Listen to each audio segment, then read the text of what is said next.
I don't think the Democrats can win in 2020 unless they move more towards the center. And somebody like Josh Shapiro, I think, could possibly become president. On the other hand, he's been supportive of Israel and himself is Jewish. And so some of the far left people in the party who are anti-Israel, unfortunately, that's going to be a tough issue for him to deal with. Let's start in Michigan and then we'll move out more broadly, Jim. But on Michigan, there's two candidates, Abdel El-Sayed and Haley Stevens. Do they represent two different directions the Democrat Party might plausibly want to go as they consider how to fight Trump? Yeah, I think that's fair to say. When I think about the future of the party, I think of that old Robert Johnson blues song called Crossroads, because the party really is at a crossroads. And we're going to see which direction we are going starting tomorrow with the primary in Michigan. Are we going to go more in the direction of the Democratic Socialist Party and its agenda, or are we going to kind of revert back to the more mainstream, maybe establishment part of the party, which really helped Bill Clinton win very successfully in the 1990s. So we're going to see the beginning of that, because we're also seeing what's happening with the DSA agenda in a state like Michigan. We obviously have seen the success of Mayor Mamdani in New York, but New York, of course, is extremely blue as a community. Michigan can go either way. And so if now this is just the primary, so we'll see what it means for the general if he wins the primary. I guess the question to people who are interested in this country is, are we talking about the Democratic Party, the left wing of American politics, splitting along factional lines to do with things like Gaza and Israel? Is that the key issue in this? You get some people who are on the left of the party, they think Gaza is the most important thing. They think the job of a left-wing politician in America is articulate things about Gaza, whereas the more traditional candidates want to talk about other things.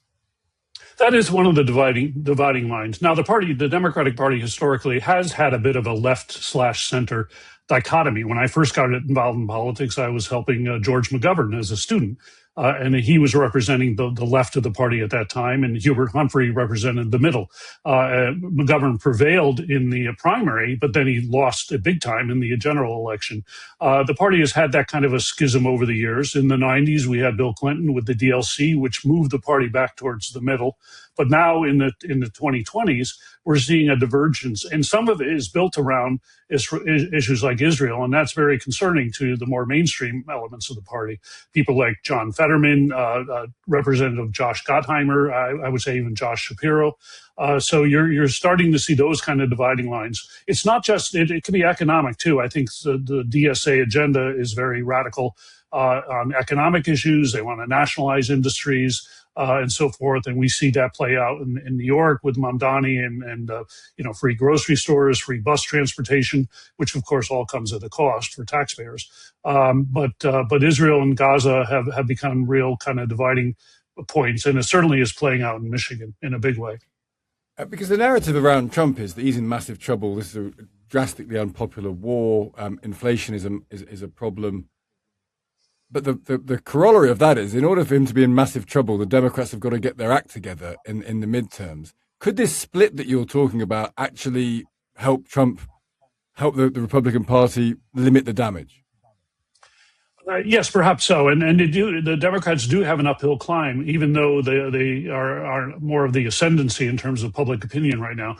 But the races where they're competing in the Senate, for example, you could call it ammo. It's Alaska, Michigan, Maine, and Ohio. Now, those are traditionally kind of Republican or purple or red states, but the Democrats have a chance in each of those four. Now, they have to get each of the four to take over the Senate. I'm not sure that will happen. In prior midterm elections, sometimes the party out of power has won up to 8 Senate seats. I don't think we're going to see that. We're certainly not going to see that happen this time. Now, that could set the stage when if that happens, if there is a blue wave. That does not mean Democrats are going to win in 2028. In fact, Republicans could get their act together, as you suggest, over the next 2 years if they get swamped this time. That certainly happened after 1994 when Republicans won huge with Newt Gingrich, and then Bill Clinton came back 2 years later and won. We've seen that kind of story repeat itself over time as well.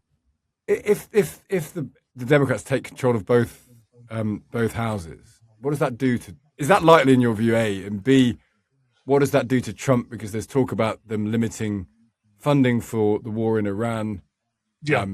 which might actually give him an out, to be honest, because he's got no other out at the minute. So maybe that wouldn't be actually that unhelpful to him. Could they impeach him? Like, what happens if they do well enough? Yeah, I think the Democrats will probably win the House, maybe win the Senate. I would somewhat doubtful. If they win the House, they'll do a lot of investigations, and they could proceed with impeachment. Now, impeachment happens in the House, and then there's a trial in the Senate.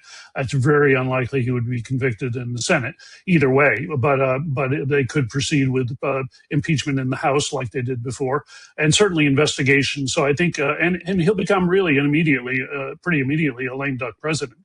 Very little is going to get through the Congress legislatively. Now he'll still try to do executive orders, but he'll have a very thin margin, and there'll be funding issues with regards to military matters and nomination problems for key nominations getting through the Senate. Those are going to be very problematic. People here will be interested in the idea because we've got a slightly more left-wing prime minister taking over the last couple of weeks. You're an old centrist dad, I think it's fair to say, Jim Kennedy.